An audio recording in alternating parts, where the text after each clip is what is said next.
Hi friends, welcome back to happy home. இன்றைக்கி ஒரு morning routine பார்க்கலாம். காலையில் நேஷுவை ஸ்கூலில் விட்டுட்டு வந்ததுக்கப்புறமா வீட்டுக்கு தேவையான காய்கறி எல்லாம் வாங்கிட்டு வந்திருந்தேன். முன்னாடியெல்லாம் வீட்டுக்கு பக்கத்துலேயே கடை இருக்கும். இப்போ கொஞ்சம் தூரம் போய் தான் வாங்கிட்டு வர மாதிரி இருக்குது. அதனால் எப்போவுமே ஸ்கூலில் விட்டுட்டு அப்படியே போய் வாங்கிட்டு வீட்டுக்கு வந்துடுவேன்.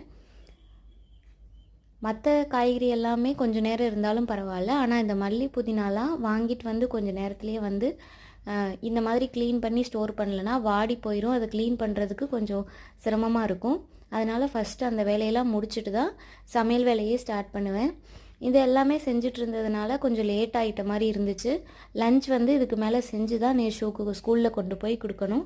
அதனால் காளான் வாங்கிட்டு வந்திருந்தேன். அது நல்லா ஃப்ரெஷ்ஷாக இருந்துச்சு. அதனால் மஷ்ரூம் பிரியாணி செஞ்சுட்டு நேஷுவோட லஞ்சையும் கொடுத்துட்டு வந்து நல்லா சூடாக சூப்பராக பிரியாணி சாப்பிட்டாச்சு. வீடியோ பிடிச்சிருந்துச்சுன்னா வீடியோக்கு ஒரு லைக் கொடுங்க. தேங்க்யூ ஃபார் வாட்சிங்.